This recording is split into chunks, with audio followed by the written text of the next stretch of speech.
Okay, it's 2 p.m. already, and we're going to start in a while. Let me just do a short introduction of the doctor who is joining us today, real quick, and we will be out and about with our webinar.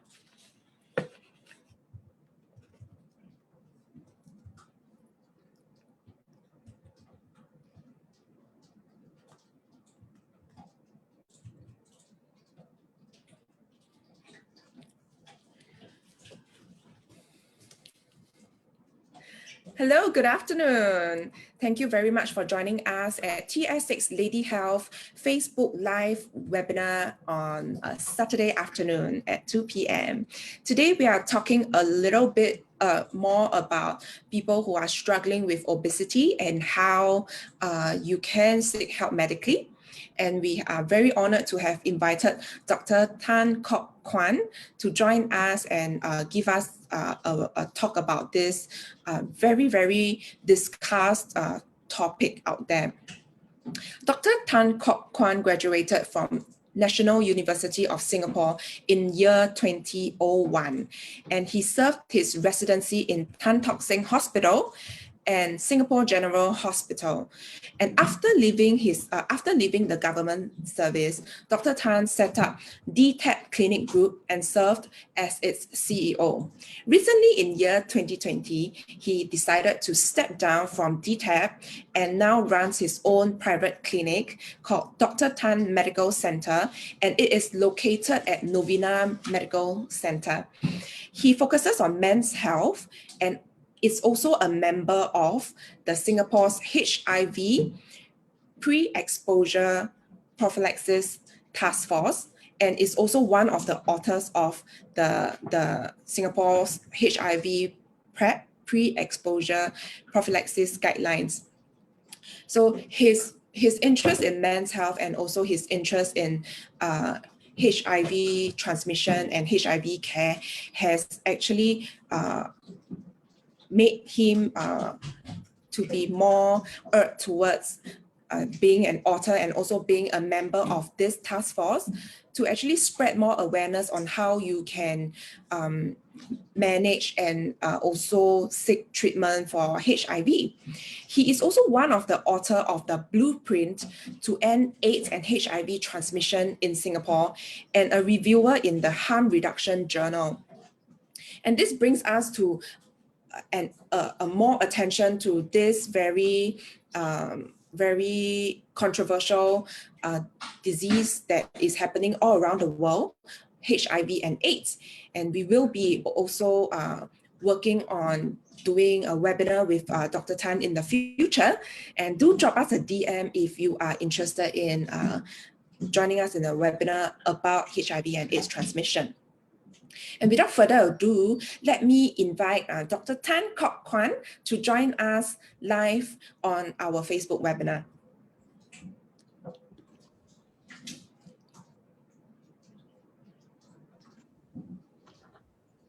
Hello, Dr. Tan. Hi, Jean. Hi, good afternoon. You are live with us on our TS6 Lady Health Facebook webinar. Thank you. Okay, whenever you're ready, we are all at ears for your webinar. Okay, thanks, Jean. So let me first try to share my screen.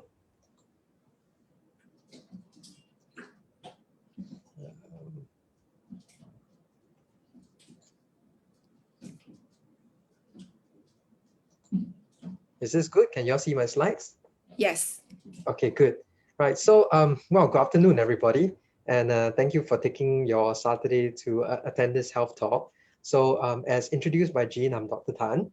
And aside from all the other things I'm involved in, I'm also a member of SASO, the Singapore Association for the Study of Obesity. And today I'd like to share with you some information on a medical approach to weight loss. Well, I was just thinking about it. It was actually a very timely time to give this talk as we move into another mini circuit breaker. Because during the last circuit breaker, many of my patients actually put on a lot of weight, right? Given a combination of easy food delivery and being stuck at home all the time. So this is actually a very good time to be giving this talk. Now, the thing about weight loss, I'm sure all of you know, is that everyone has their own theory, right? Everyone has their own secret formula. Right? One of my patients, I'll share a few, actually blends 3 raw mini bitter gourds every morning for breakfast. It cannot be the normal bitter gourd, it has to be the mini bitter gourd, right? But it works for him, right? So everyone has their own approach to it. So what I want to do during this talk, right, is to share with you what the medical data says. Because in the recent years, there's actually been a revolution in the understanding of what happens to our body during and after weight loss. So I think it's good that we understand this and how it will impact our own weight loss efforts, right? Because I'm sure almost all of us know someone who is struggling with his or her weight. In fact, we ourselves might be trying to lose a couple of extra kgs, right? So can you guess, you think of it now, how many people in Singapore are actually considered overweight or obese? 1 in 10, 2 in 10. So let me share with you the data from our own Ministry of Health and Health Promotion Board. This is from their website, right? 30% of Singaporeans are overweight, 3 in 10, and 10% of us are obese. So as of today, right, I think we're limited to a gathering of 5 people, right? Tomorrow, different story. So today, 5 people. You look at the 5 people you're with, statistically 2 are overweight, and very likely one of them is obese, right? Now, this is old news. All of us know it is good to lose weight, right? Not most of us, the incentive is to look good, but we also know that carrying extra weight leads to a lot of medical issues, right? So again, from our HPB website, the medical issues that is linked to being obese or overweight are what? Painful knees, obvious, diabetes, heart attacks, strokes, and even cancers. So much more incentive to lose weight rather than to try to look slimmer, right? Now, the problem is what?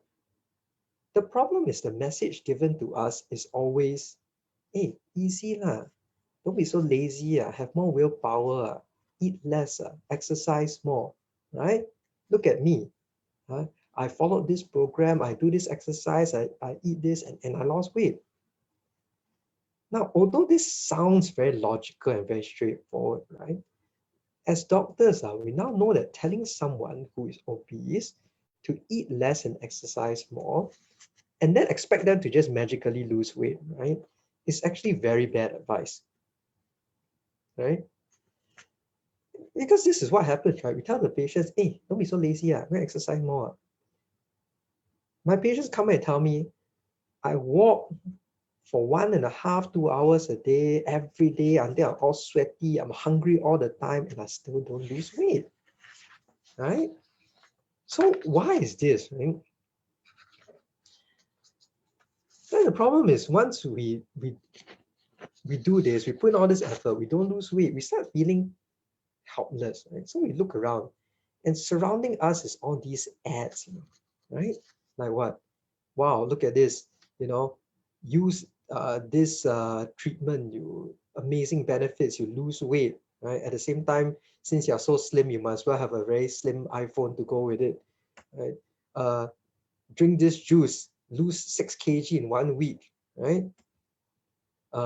Lose weight without dieting. All these home exercise equipments, all these self-help books, and all these devices to help you exercise without actually putting in any effort, right? Called electric muscle simulators. Hey, so since we've tried it ourselves, we're getting a little bit desperate. We engage one of these things, spend a few dollars, and guess what? You're gonna guess I say they don't work, right? You're wrong. You lose weight. It works. It works. You lose weight. And if you are good, you keep this up for maybe 6 months, a year, right? If you're very good, maybe 2 years. But the fact is, most of us will put back the weight that we have lost or even more, right? This is proven in studies. It's statistically a medical fact, something we cannot run away from. Now, I'm not sure if we have access to this. This is a TV series in the US. It's called The Biggest Loser, right? So a whole bunch of people who are obese or overweight come together, and then they compete to see who can lose the most weight. And the person who can lose the most weight wins the competition. Right? What is interesting is scientists actually looked at the competitors in this program, and this is what we found. Okay, you see on the left side of the graph, this gray zone is during the competition. So all of them, were put into these diet programs and these exercise programs, and all of them lost weight. You could see, right? From the starting point, all of them lost weight. The winner, this guy called Danny, lost 239 pounds. That's more than 100 kilos, and he won the competition. Right? But look where he is 6 years later. He put back more than half of what he initially lost. In fact, out of the 14 contestants, 13 of them put back all their weight. Look at all these gray lines. They all put back their weight. In fact, some of them even gained more weight than what they lost. Right? This is the winner, Danny. Before the show, this size. After the show, wow, nice and fit. But 5 years later, back to this size. Right? I'm sure all of us can understand this because it happens to many of us, myself included. So let's look at more scientific facts. Look at all these scientific studies. Right? These are all studies published in peer-reviewed journals. Patients put on diet and exercise programs. In every single study, while on the program, every patient had weight loss. Look at that, some even as much as 30 kilos. But look what happened 4 to 7 years after the study. Most of them, in fact, all of them, put back a significant amount of the weight they lost. In 2 of the studies, the patients actually put back even more weight than what they started out with, right? So as much as we can lose weight with diet and exercise programs, right, we will eventually put it back. This is proven by data. Now, why is this so, right? So let me share a few facts with you. Fact number 1, reducing calorie intake and increasing calorie output equals to weight loss. Now, we know that for a fact, right? Because certain patients will come to me and say, hey, doc, I don't eat anything. Every day I just drink water. I still put on weight. I don't believe he's lying. I believe that he is miscalculating the number of calories he's putting in. Because the fact is, if you starve a person, he will lose weight. The fact is, you don't give a person calories, the person continues to burn calories, he will lose weight, right?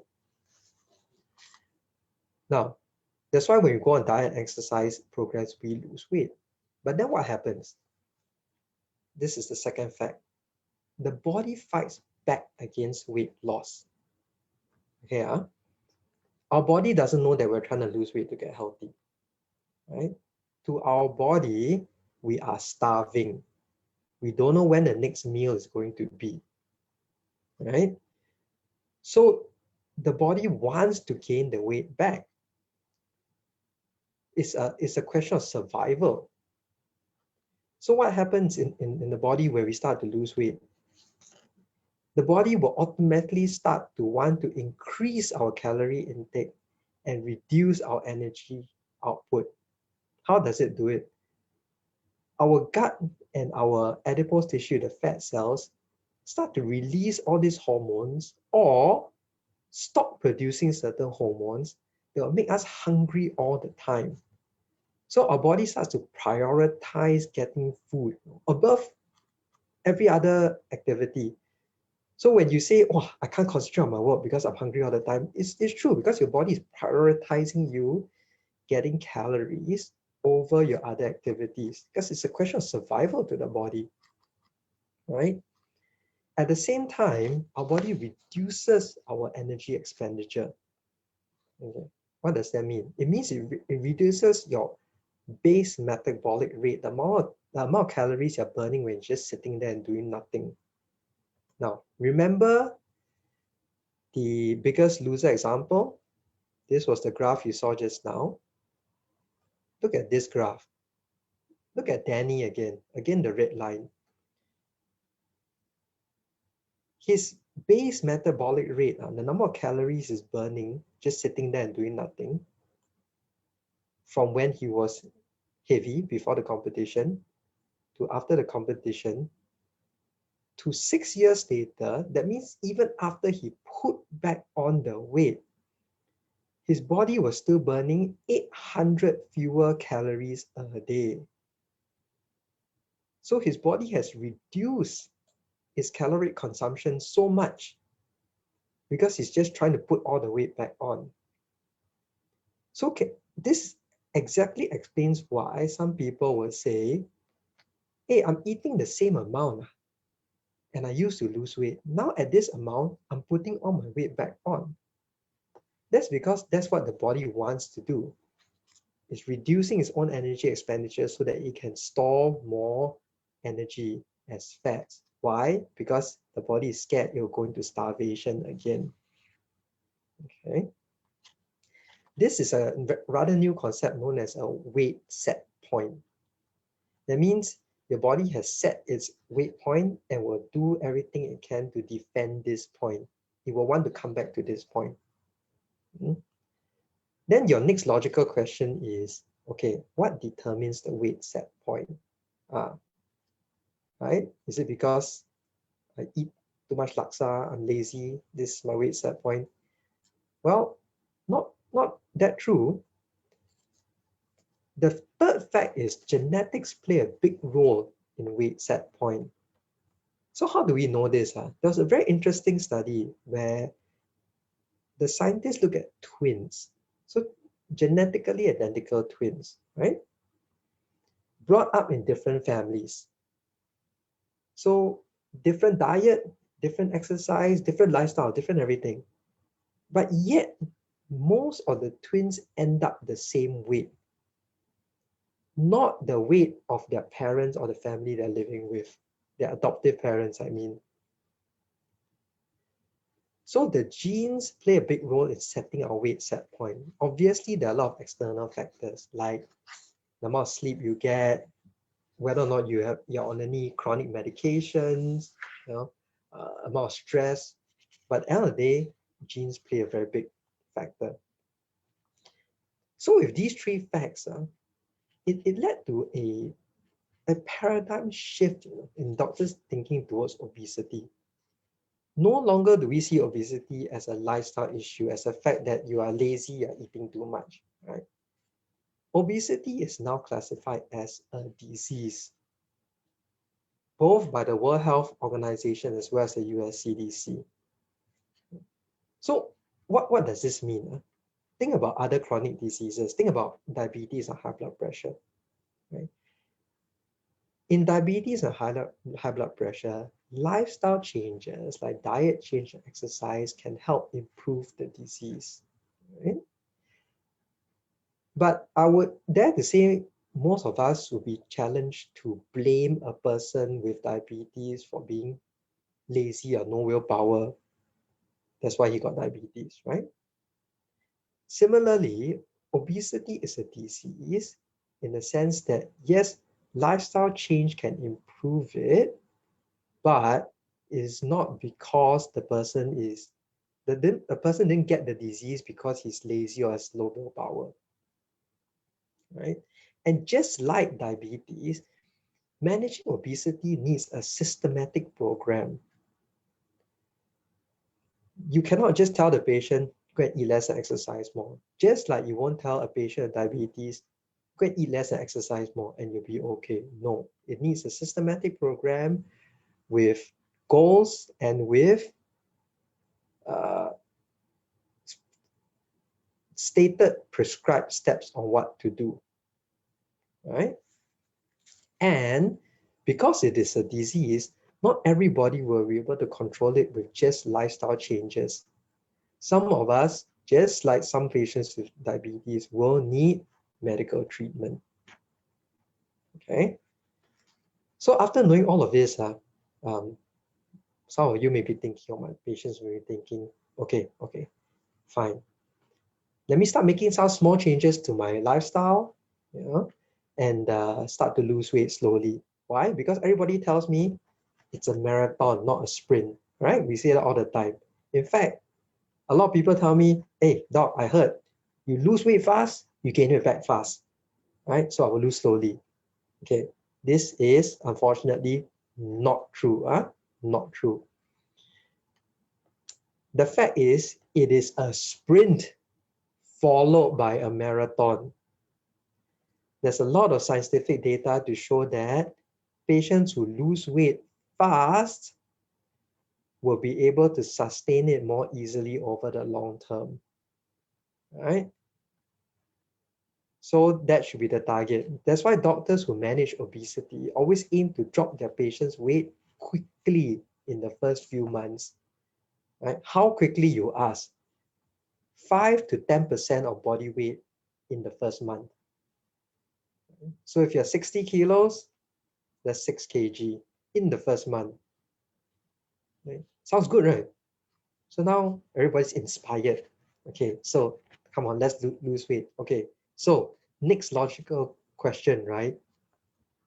Eat less or exercise more. Most of my patients want to exercise more. Maybe because they feel as if they're putting a lot more effort into it. Also, maybe because exercise allows them to eat, or so they think. Because they say, hey, look, I read this article, the Olympic swimmer, Michael Phelps, right? Wow, multiple gold medalist. For lunch, he eats 1 whole pizza, 1 pound of pasta, 2 large sandwiches, and look, he's so trim and fit. Yeah. But of course, we also have to know that he exercises intensively for about 8 hours a day, right? That can't apply to us. Right? That can't apply to us normal average people. So let's look at how much calories normal average person actually burns, right? Look at this. So 40-year-old female, 160 cm tall, 60 kilo, quite average, I would say, right? Yeah. You go for a walk at 5 kilometers per hour, not a slow walk, 5 kilometers per hour is rather brisk walk. And you walk for 2 full hours, 120 minutes, very xiong, sweat. Guess what? You burn 386 kilocalories, right? After 2 continuous hours of brisk walking. Right? So most of my patients, they say, wow, I walk for 2 hours, I'm sweating, I burn a lot of calories. Let me go and treat myself to 1 bowl of prawn noodles. Wow, sorry. You can barely treat yourself to 7 pieces of Julie butter crackers. And that will wipe out your 2 hours of hard work. Right? So although exercise is a good supplement to diet change for weight loss, exercise itself for normal people like us cannot be the primary method to weight loss. If you're an Olympic athlete, different story. But average Joes like me, like you, we really should focus more on what we eat. Okay, so fine. Eat less or exercise more? Definitely eat less. So your next logical question is, how much less? Right? Now, the scientific answer is a net negative of 500 to 1,000 kilocalories a day. Right? If every day you burn 500 kilocalories more than you take in 28 days, you will lose 2 kg. If every day you burn 1,000 kilocalories more than you take in 28 days, you will lose 4 kg. right? Very scientific, right? Now, you can easily measure how much you're taking in with all sorts of apps to measure calorie intake. But remember what we discussed just now, energy expenditure is a moving target, right? That is why the first step to weight loss, right, is actually monitoring. Now, monitoring, two things. Number one, your weight. Do you weigh yourself every day? You shouldn't need to, right?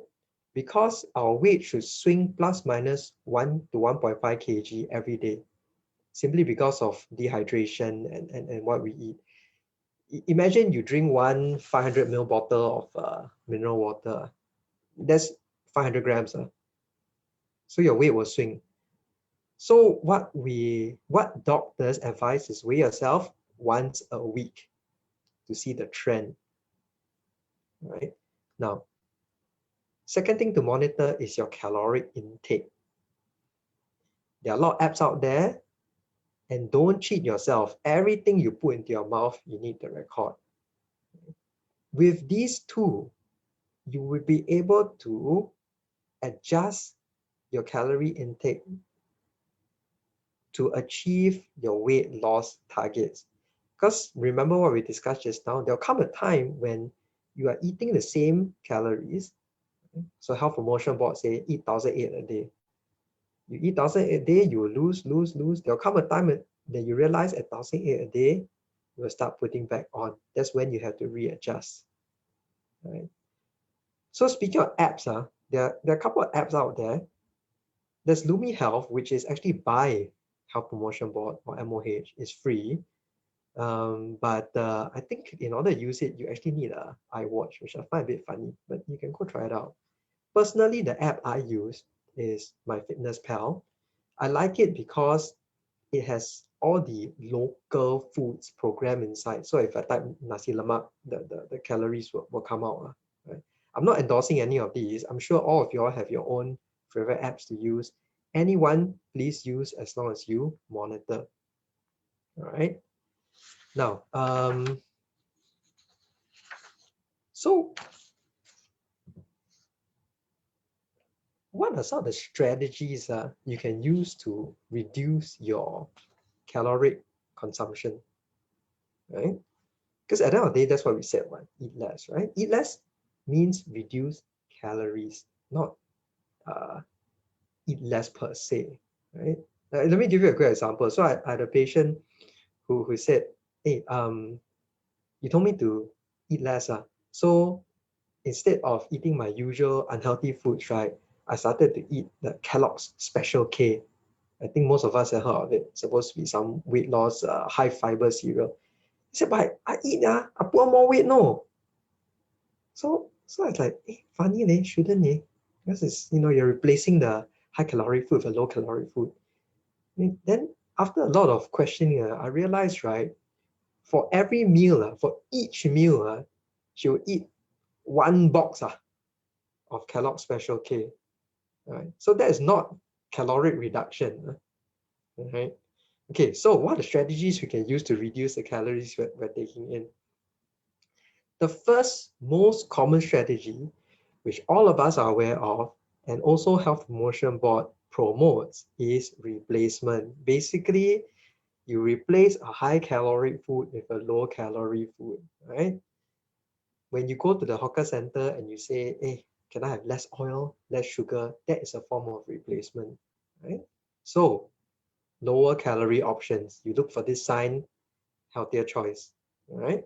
Of course, every time you eat something, remember to put it in your app. The other very common strategy, also promoted by Health Promotion Board, is healthy plate. Again, you can see there's a replacement strategy because half the plate is fruits and vegetables, right? As opposed to maybe last time half the plate was char kway teow. So you're replacing a high calorie food for low calorie food. The other thing we can do, especially if we cook ourselves at home, is to use ingredients that are lower in calories. So one of the most famous things that a lot of people talk about is this konjac noodles, right? Yeah, I see Jean nodding her head because I'm sure she uses a lot of it. Yeah. So it's just magic noodles that apparently fills you up but has 0 calories. Great, it's another strategy of replacement. Okay. Of course, there's also a lot of commercial meal replacements out there, right? You can use it. I don't say I endorse any particular brand, but it is simply, again, replacing your high caloric meal with a lower calorie meal.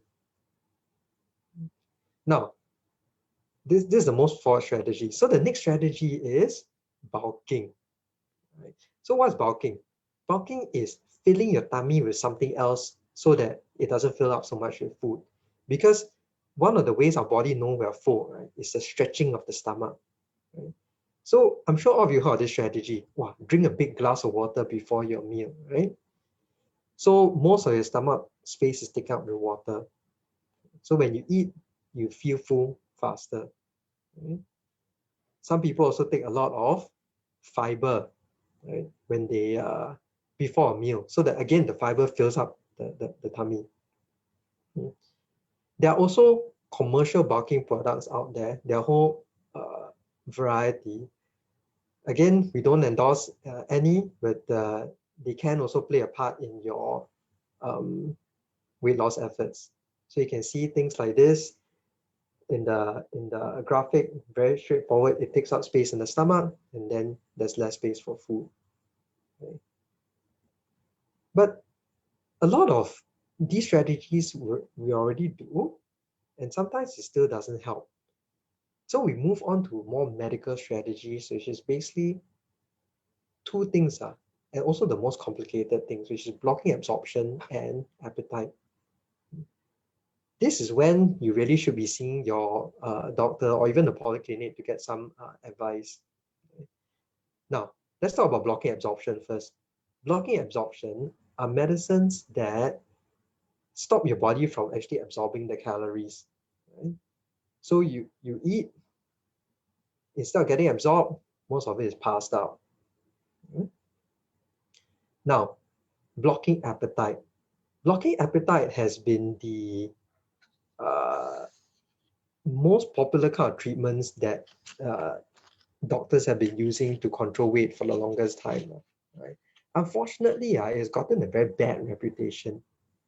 All of you have read reports, right, about these medicines causing like heart problems or blood pressure problems. A lot of them are banned. After they're banned, somebody will take it and then put it into their supplements. And then some unknowing patient would take it and get into trouble. And then it'll come on the papers as, oh, this particular supplement has been banned because it contains these appetite suppressant chemicals, right? So they've gotten a bad rap. A lot of them are banned and a lot of them are used in scams. So these are the old medicines. Right now, there are many newer medicines to suppress appetite that are safe and effective. So it's something for you to discuss with your doctor about. So I'm going to come to the end of this talk so that we have more time for questions later. So in conclusion, few takeaway points from this talk I hope we learned today. Number 1, obesity is a disease. It's not about laziness and lack of willpower, right? It needs to be managed with a systematic program with lifelong lifestyle change. In other words, you need to be on a program, go to a polyclinic, see a doctor, or see your GP, right? And the last message I want to give everybody is, regardless of what your weight is now, you definitely can get to a healthier weight and you definitely can do it.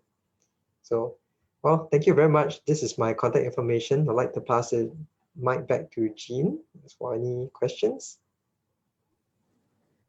Okay, thank you very much, Dr. Tan.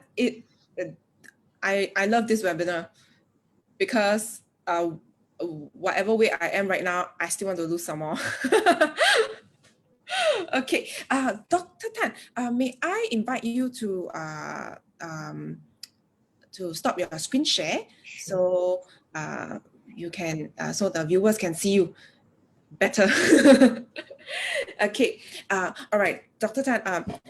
We actually have got a few questions that got slipped into our private messages already. But before I go into that, I actually want to ask you a few questions on my own, because I used to be struggling with weight a long time ago when I was in my 20s, and I did the Biggest Loser exercise.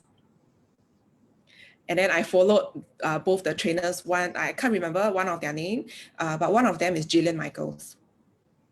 And so I did her exercise, and then I lost an incredible amount of weight, like say, I think 18 kgs. And I actually really am interested in the base metabolic rate. So we're talking about how Danny burnt, even after 6 years, burnt 800 fewer calories a day. So how would you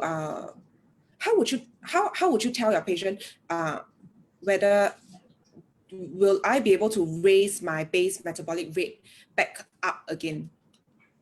Okay, this is tricky.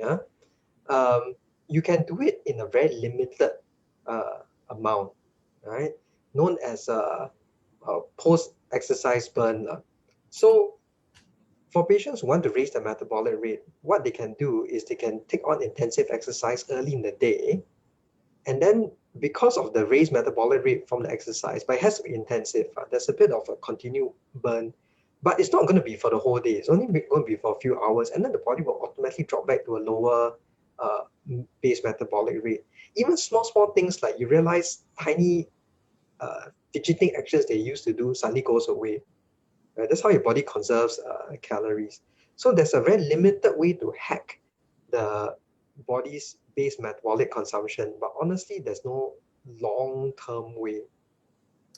Then how, I mean, I personally feel that 800 calories lesser is a lot, whether the person is, big, tall, small, or short. And how would you, if I come to you and I tell you, I feel like I'm eating a lot lesser and burning a lot lesser, and what kind of advice would you give this person? Like, should they be should they be calculating their calories just based on, say, okay, my watch tell me, oh, today I only burn 1,006, and if I want to lose weight, I have to eat 500 to 1,000 calories lesser, and that means I only can eat one ban mian for the whole day. Maybe half a ban mian. Cannot jia mian. So, but that is unfortunately true. We would realize in our journeys on weight loss that the amount of calories we actually need to get through the day, right, is very, very minimal, right? And a lot of times we eat because we want to enjoy it, because we had a stressful day, we want to treat ourselves, not really because we need the calories for metabolism. Right? What we actually need to survive is minuscule. Yeah. So for your question, yes, we need to be objective about it. We need to be objective about the calorie intake and the weight. So if the patient just needs 800 kilocalories a day to maintain this weight, then it's 800 kilocalories a day. Right? Okay, now the question is how to eat 800 kilocalories a day and not feel really crappy and hungry and horrible mood the whole day. That is the hack. okay, Now, this is when things like replacements can come in, bulking can come in, so that patient feels full. But a lot of times, what doctors we try to do is we try to reduce the weight set point. So we put patients on some kind of medical treatment, get them down to a healthy weight, and try to coax the body into setting a new weight set point. Right? It's not easy, and it doesn't work for everybody, but that's one of the long-term strategies. Also, I'd like to mention that, again, what we say in our talk is obesity is seen as a chronic problem. So a lot of patients, what they tell me is, hey, you just help me get to this weight, and then maintaining this weight is not a problem. Unfortunately, that's not true anymore. We know that it's going to be a lifelong struggle. And therefore, patients will always need a bit of help and always need to be on a systematic program. Some lucky people, because the weight set point, a lot of it is genetically determined. Some lucky people are just naturally skinny, right? We all know these people, right? They can eat anything they want and they're always slim. Yes. It's genetics, yeah. So you can't compare these people because these are the people who come out and say, easy, I just do this. Look at me, right? That really sets a very bad precedence for patients struggling with obesity. Yes, and I feel that I really agree with you about the genetic part, because I feel like as I'm speaking to you, as I'm breathing in air, in the process of putting on. I'm just kidding, guys. I'm just kidding. Okay, let me filter out a few questions from our comments and also from our DM. From Mr. Josiah, how effective is intermittent fasting for losing weight? Would it affect my health negatively? And what are your thoughts on this? Wow, Josiah, brilliant question. I was hoping somebody would ask this. Okay, so let's look at the medical data, all right? Intermittent fasting works, be it you're on your 16-8 or your 5-3. So for people who don't know this, 16-8 means you fast for 16 hours, then eat for 8 hours. 5-2 or 5-3 means you fast for 5 days and then eat for 2 days in a week, right? So the medical data says that intermittent fasting works, but it does not work any better than any other calorie restricted diet. Okay, so in terms of weight loss, intermittent fasting is effective, but not any more effective than any other calorie restricted diet. But I will have to mention this, and this is interesting. There's also a lot of medical studies to show a lot of cellular benefits to intermittent fasting. So what happens is when we fast, the body switches from using liver-derived glycogen, that means a quick access to energy as a sugar source from the liver. Instead of using that, our body is forced to use cell-derived lipids. That means fat stored inside cells, what we call a ketogenic system. So when people who do intermittent fasting, the body goes into a ketogenic kind of energy system. There are studies to show that being in the ketogenic energy system, there's actually many cellular benefits that will help you lower inflammation, fight disease, be more resilient, yada yada. So I can't say these studies are like solid fact. We're still looking for a lot of data, but definitely I support intermittent fasting because number one is calorie restricted. Number two, there's partial data to say has other benefits. Number three, is popular and easy to do. Many of my patients do it. I guess not eating for 16 hours, especially since we sleep for 7 to 8 hours, is easy to do. So yes, Josiah, intermittent fasting, good, do it. Okay, I want to do a little expansion on intermittent fasting. Mm. So, of course, now on Instagram, there's a lot of muscular, guys and very ripped ladies who show us, what they eat during intermittent fasting. So they fast for a long period of time and then they eat like McDonald's and pizza. So I also tried, but it didn't work for me.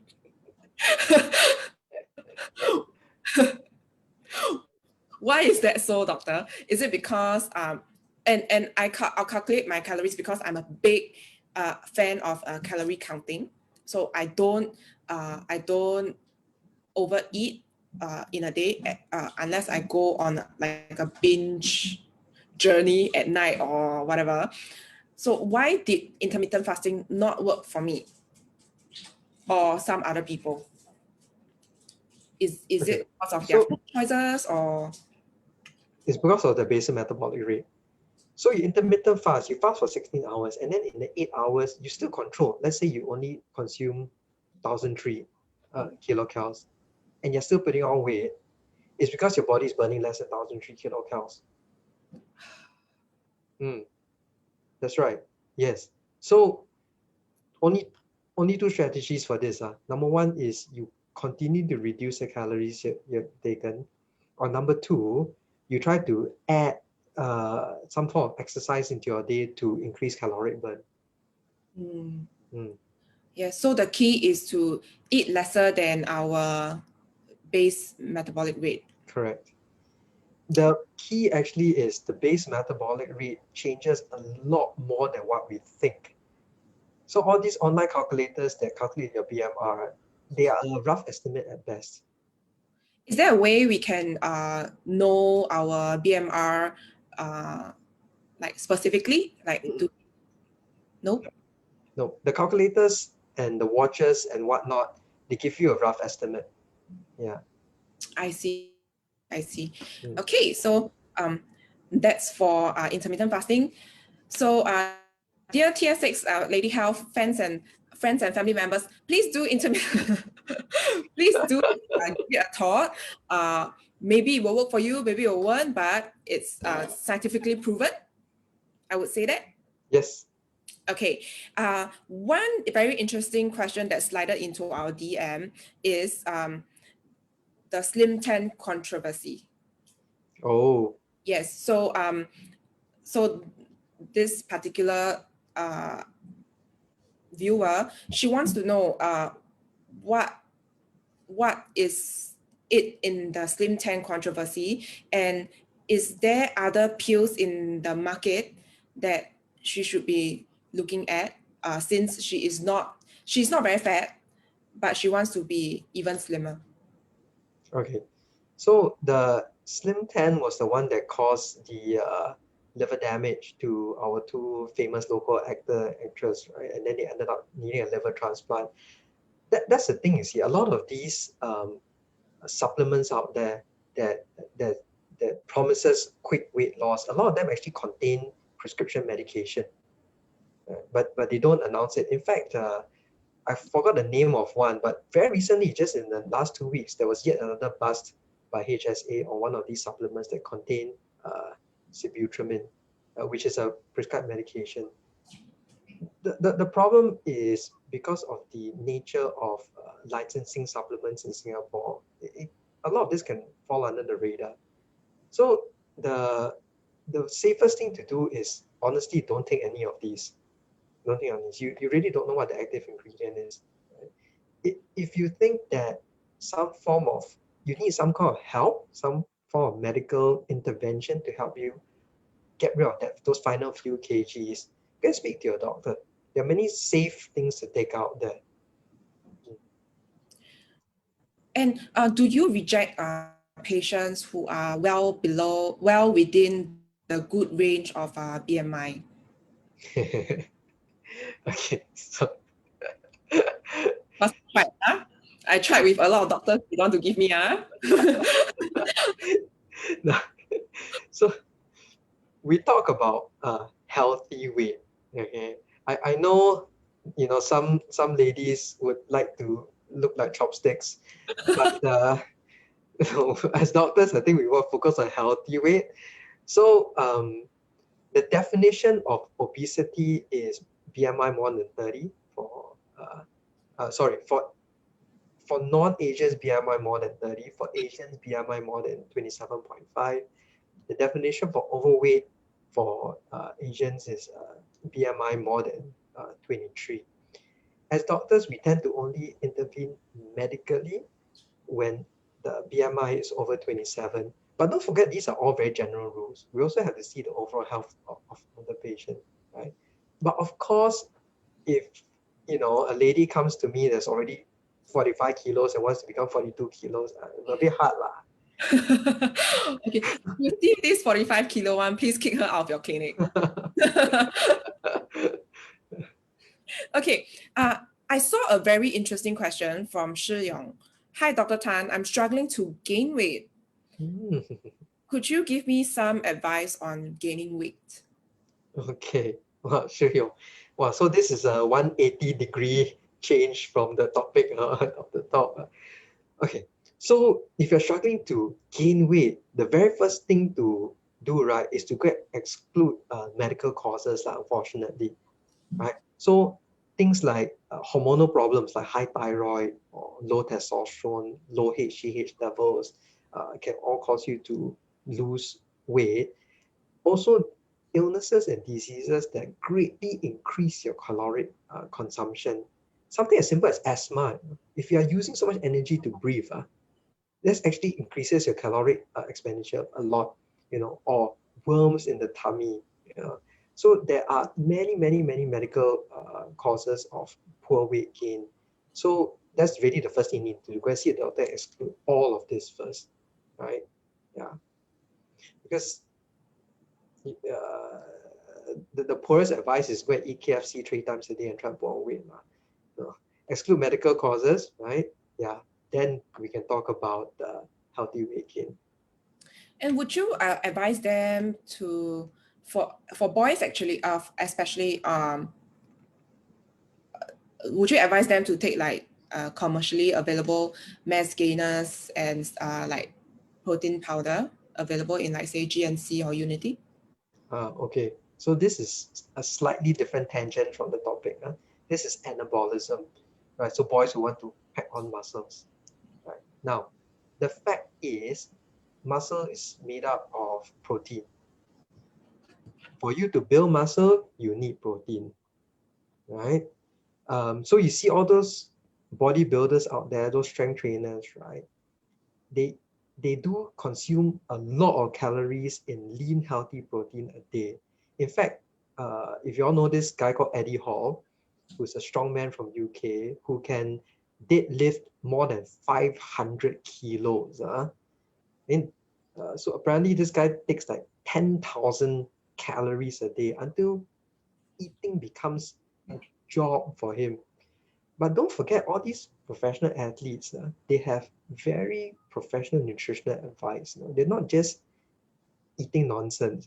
They're eating lean protein, right? They have proper training schedules to try to stack on those muscles. So for the guys out there who wants to build muscle, again, please refer yourself to someone who knows what he's doing. For you to do the proper exercises, for you to take the right amount of protein in the right form, right? Be it whey protein or be it boiled chicken breast, all this has to be specific advice. It's not just go and eat 2 kilos of chicken and 3 cups of whey protein and pump as much as you can and hope to become big. Unfortunately, not so simple, right? That said, I'm just going to add this in there. You go to the gym, you see some gigantic huge guy and you want to be like him, maybe his results are not 100% just on exercise and proper diet. There are a lot of enhancers out there. So you don't kid yourself by chasing a dream. All right, thank you very much, Dr. Tan. There's this other question by Veronica. Mhm. How much weight should one lose to cut 5% body fat? Say if the person is 72 kgs. Okay. This is a wonderful question. Thank you, Veronica. Weight and body composition, unfortunately, two very different things, right? We have seen a lot of examples out there where people can cut only 1 kg, 1.5 kg, and yet can cut 5 to 10% body fat percentage, right? So changing body composition, I completely agree with you. Technically speaking, it is much better than changing weight. Well, of course, as doctors, we try to simplify things and talk about weight, but definitely you want to get more technical about it is body composition. So if someone controls fat calories, right? So if all you eat every day is boiled broccoli, boiled chicken breast, and then you train and put on muscles and become trim, your weight might not drop a lot, but your body composition will change greatly, right? So then the next logical question is, how do you actually measure body composition? The most accurate way is called a DEXA scan, which is like something like a CT scan. There are some commercial labs in Singapore that do it. But of course, a easier, less radiation intensive and cheaper way of doing it is actually by calipers. So there are these that you can clip onto your skin, and then from the skin fold, you can calculate body composition. That said, measuring body composition by calipers is a bit of a skill. So you need enough experience to do it properly and accurately. So usually there are these personal trainers or these gym trainers who are more experienced in it, and they can help you to do that. Yeah. So my answer to Veronica is, if your focus is on body composition, which is, I completely agree, is important, then really your focus really shouldn't be on the weight. It should be on your quality of macronutrients, right? So boiled broccoli, boiled chicken breast, and proper strength training. That sounds just about right. Yes, because if I eat 2 weeks of boiled chicken breast and broccoli, I can wear nice bikini. After that, I go and eat pizza again, right? Then I wear oversized t-shirt. And you notice you can look good, but yet the weight doesn't change much. Yes, That's body composition. that's good. That's good. All right. Dr. Tan, from Yvonne, how to lose fats from all parts of the body without losing the fats from my boobs? Okay. Wow. I must say, Jean, that all your viewers, including Yvonne, ask extremely good questions. Okay. I feel like I don't even have the chance to ask you a question already. So, weight loss and body contouring are two very different things, right? So, doctors, when we focus on healthy weight loss, technically we're talking about reducing excess adiposity, right? And the adiposity we're looking at to reduce is the fat around the organs and the fat around the tummy and thighs, because this is where, if there's a lot of fat, it's actually associated increased risk of cardiovascular problems like heart attacks and strokes. So that's what we're focused on. I can completely understand that women's focus might be a little bit different. Don't say women, guys and women, a little bit different, where you want certain parts to be slimmer, certain parts to be bigger. Now that's body contouring. You cannot achieve body contouring just with weight loss, because we really cannot control where the weight comes from, the weight loss comes from. So a lot of people try to say, I want to do a lot of sit-ups so that my tummy will be flatter. That doesn't work. That doesn't work. In fact, your tummy might look even bigger because your abdominal muscles become very big. Right? You got so weight loss, health is about health. It definitely can contribute to body contouring, but you cannot control. If your focus is body contouring, unfortunately, your only solution is aesthetic treatments. So liposuction. Liposuction doesn't lose a lot of weight, but it takes away fat from where you want it to take away from. And things like cryo freezing of fats. Right? So that's really not my field. Well, I'm more into like the health part of the weight loss, body contouring. There are many other good experts and specialists out there. Okay, thank you, Dr. Tan. This question is from me. Tell me more about Duramine and Pembercy. Oh, okay. Duramine and Pembercy are medicines that suppress appetite. They fall under a class of medications called phentermines. Over the years, many medicines in this class have been banned. Because unfortunately, these medicines are associated with many side effects, including increased heart rate, stress on the heart, increased blood pressure. Right? Our own Ministry of Health is issue a guideline to say that these medicines can only be used for very short periods of time for two reasons. Number one, they can be addictive. Okay? Number two, they have what we call tachyphylaxis. In other words, they lose their effect very quickly. For any of you who have taken this medicine before, you will realize first month, first 2 months, even first 3 months, wow, you lose a lot of weight, very happy. But then you quickly put it back on. Right? It stops to work. And in fact, you might even put back on more than what you started with. Right? So these medicines are still approved in Singapore to treat obesity. Definitely, doctors are still dispensing them, but they have to be dispensed carefully as part of a bigger systemic plan for weight loss. To be honest, I think most doctors these days try to avoid such medications. And do you have patients coming back to you with really bad, with really adverse effects? Like, I know the common dry side effects would be like dry mouth and then dry eyes, a little bit of heart palpitation, chest tightness. But do you have patients coming back to you with like really bad side effects? Well, first of all, it's amazing how familiar you are with all the side effects of Duromine. You must have read up a lot. Fortunately not, but also because for patients that we do give Pharmacy and Duromine, we keep a really close eye on them. Yeah, and we usually start off with a very small dose and try to keep it at a very small dose and move our way up. And almost never it is our first choice of treatment. Okay, thank you very much, doctor.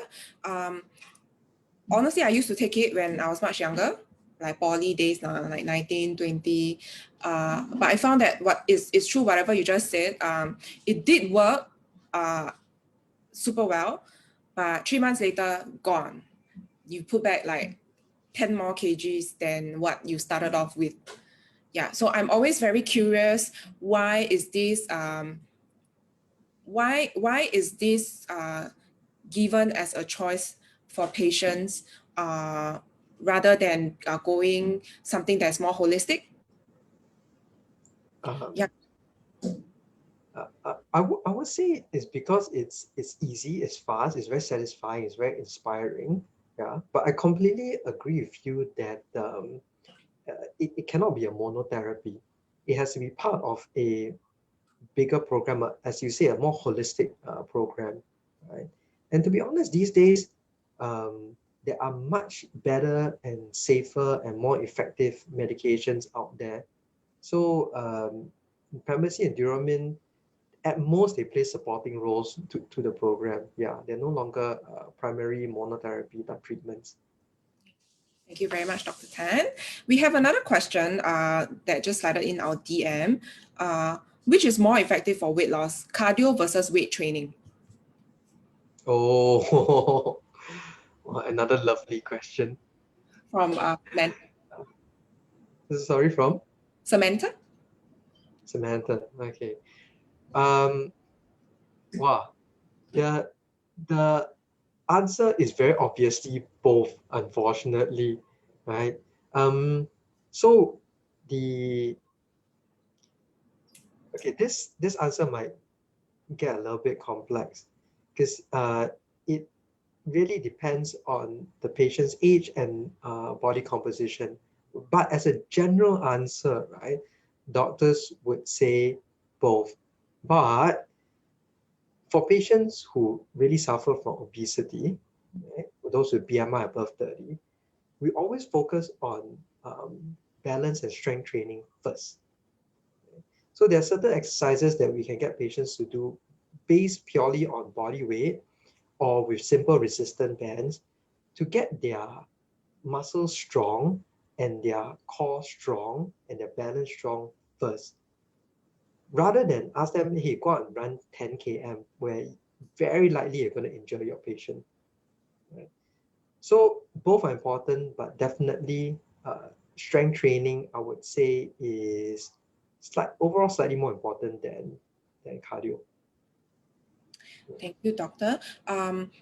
Just out of curiosity, do the patients in Singapore, so the number of patients in Singapore who participated in a weight loss program medically and not just through the gym and eating chicken and broccoli, do most of them manage to keep their weight loss results for a long period of time, as opposed to what the participants of Biggest Loser? Okay, so right now, because the thinking of obesity among doctors has changed, we know it's a chronic problem. We hold the patient's hand throughout their lives. Just like a patient heart disease or diabetes, you're not going to get the sugar under control after 2 years and say, nah, you're on your own. No such thing. So similarly for obesity, we don't abandon patients. We keep holding their hand. Doesn't mean they're on therapy all the time.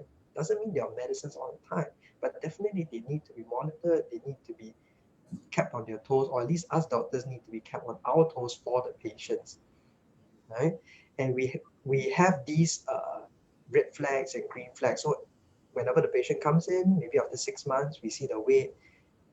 There are certain guidelines to go. If you're put on 25%, this is what we do. If you put on back 50%, this is what we do. Right? So because of these programs in place, right, unless the patient defaults on follow-up, really our patients shouldn't put back the weight on. Yeah. It is our job as doctors to make sure that they stay at this healthy weight, just like it is our job to make sure that the blood sugar and your blood pressure and your cholesterol stays at this healthy range for, their life, really. Oh, thank you very much, doctor. That sounds very heartwarming. Like, okay, my doctor has my back. Of course. Okay, just gonna pose one last question before we end the webinar. I associate. Okay, this question is from our DM, but I just want to expand a little bit about it. I associate obesity with first genetics and second habits for myself, and is binge eating and only choosing to binge eat at night a genetic issue, a habitual issue, or a mental issue? Okay, let's make a technical definition here. Binge eating disorder, BED, is a specific mental health diagnosis. Right? Yeah. So, as doctors, if a patient satisfies the criteria for binge eating disorder, is actually treated as a mental health issue. Now, there are certain criteria to fulfill. We won't get to that. I think what you're asking me is people who like to snack or eat more late at night, which is honestly a very, very, very common thing among us Singaporeans. You know that we are the most sleep-deprived nation in the world. Right? Oh, not Japanese? No, man, we beat them flat. Yeah, because Chongpang is open on 24 hours. Oh no! We have Netflix. No, but so actually, this is a common problem among all my patients. They say I sleep late. At night bored, right? Nothing to do, right? Or I'm trading stocks or whatever. So what I do, I snack, right? Yeah. So it is really very much a multifactorial problem. It could be habitual, right? But it also could be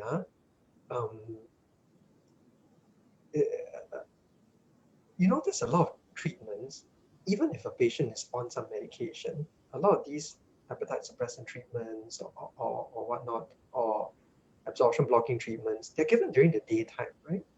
Most medicines is taken in the morning. By the time it comes to 12 midnight, the medications have worn off. Right? Then the appetite starts to creep back in, right? Yeah, that is when the patients start to eat more. I wouldn't say binge eat because it's, like I said, binge eating is a mental health diagnosis.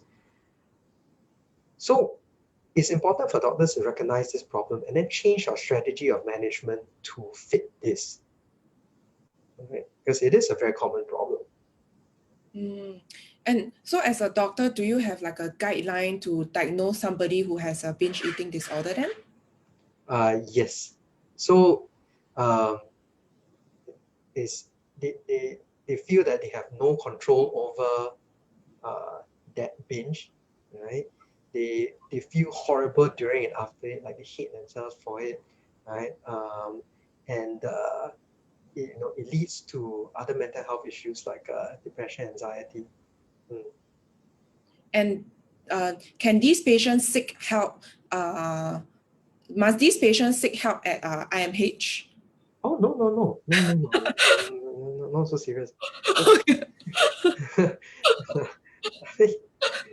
As with any medical issues, the first person to approach will be your GP. Okay?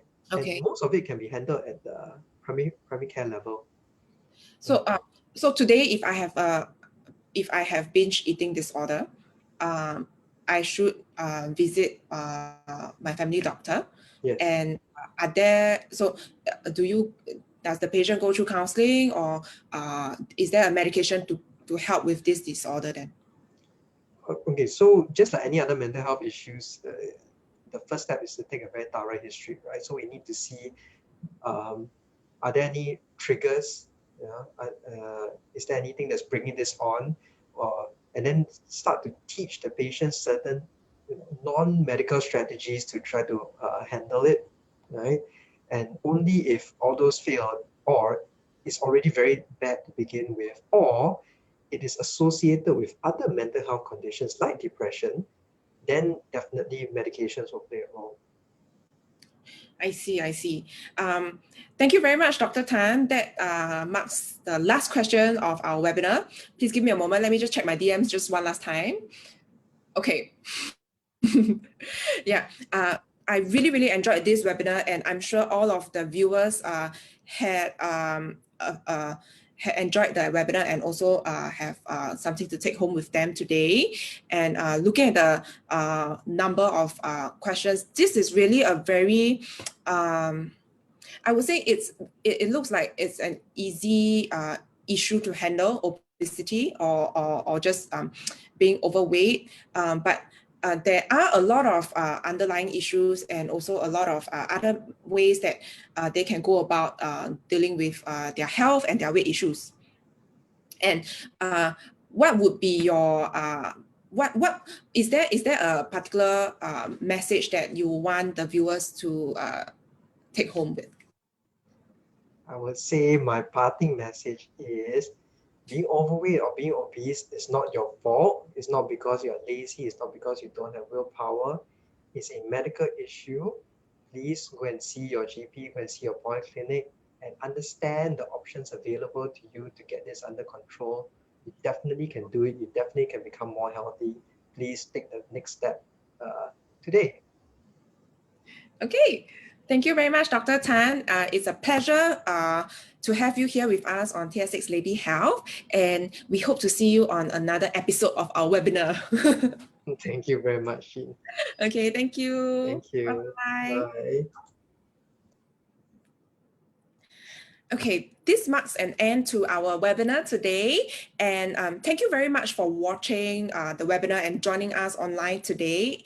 It's a Saturday, and we hope that all of you viewers out there enjoy the rest of your weekend. And before we go, weight loss is not, it's a sprint, according to Dr. Tan. You lose weight first, and then it becomes a marathon. You take your entire lifetime to maintain it, and to also try to gear towards having a holistic and healthy lifestyle. And obesity is a disease, and it's not your fault to be obese, and there is a lot of medical help out there. Please speak to your GP or your favorite family doctor if you are struggling with this issue.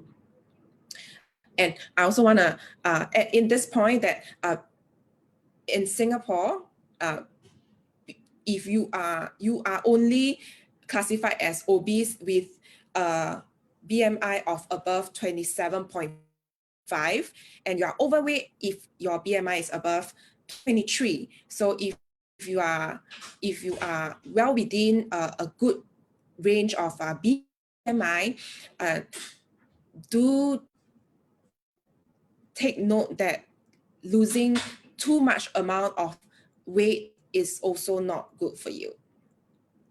And thank you for joining us today.